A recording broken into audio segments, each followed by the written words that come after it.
Today we celebrate the memorial of St. Thomas of Aquinas. Thomas of Aquinas was a Dominican priest who was born exactly 800 years ago, 1225. And he is most known because he was a great theologian.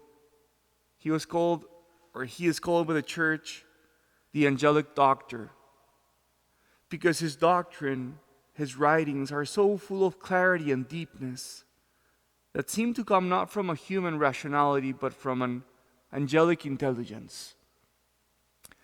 He was a disciple of St. Albert the Great in Cologne, and then he was a teacher himself for many years in the University of Paris. That's where he wrote his great works. Though he is most known, obviously, for his intelligence and his theological development, Thomas of Aquinas had the heart of a kid. And it's beautiful how he combined theology and piety. There are a couple of outstanding anecdotes that I think are worth sharing.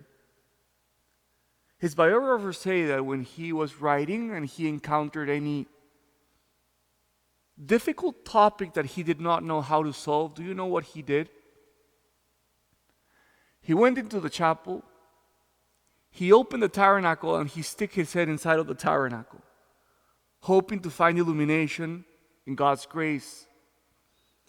It is also said that he didn't write himself, but he had people who wrote for him while he was dictating. And he said he had such a supernatural capacity that he did not have one person that was writing his dictation. He had around 4 or 5 people that were writing while he was simultaneously dictating different books or different topics. That's why they think that his intelligence was supernatural, because it's very unlikely that someone with his own capacity could be thinking about so different topics at the same time.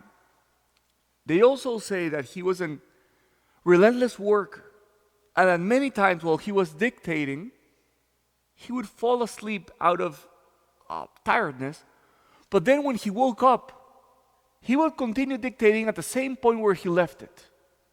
So clearly there was something supernatural about his intelligence and the way that he thought about theology. He was also a man that combined beautifully his theology with his prayer life. He was a mystic. And one of the most tender anecdotes is that Jesus himself appeared to Thomas of Aquinas while he was praying, and he said, "Thomas, you have written great about me. What do you want in recompense? What can I give you in exchange for your writings?" And Thomas of Aquinas said, "The only thing that I want is just you, Lord."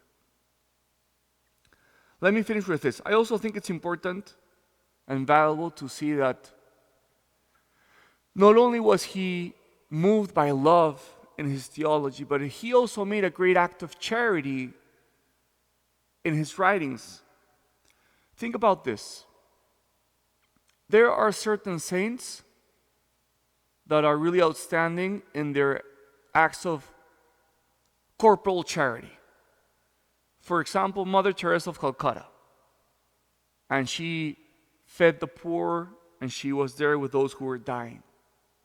But we could say that the acts of corporal charity benefited those that in those days she took care of.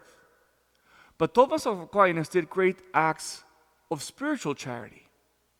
One of the acts of spiritual charity is to teach those who are ignorant. And the beauty is that his acts of spiritual charity extend throughout the centuries, because he continues to teach centuries of Catholics and Christians and even non-Christians or non-Catholics. So let's say his charity keeps bearing fruit even today.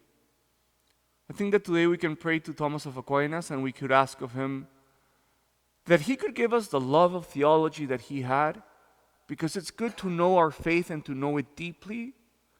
but also that he could give us that piety of a small kid, that tender love of Jesus that should really move our love for theology and that should be in the foundation of it.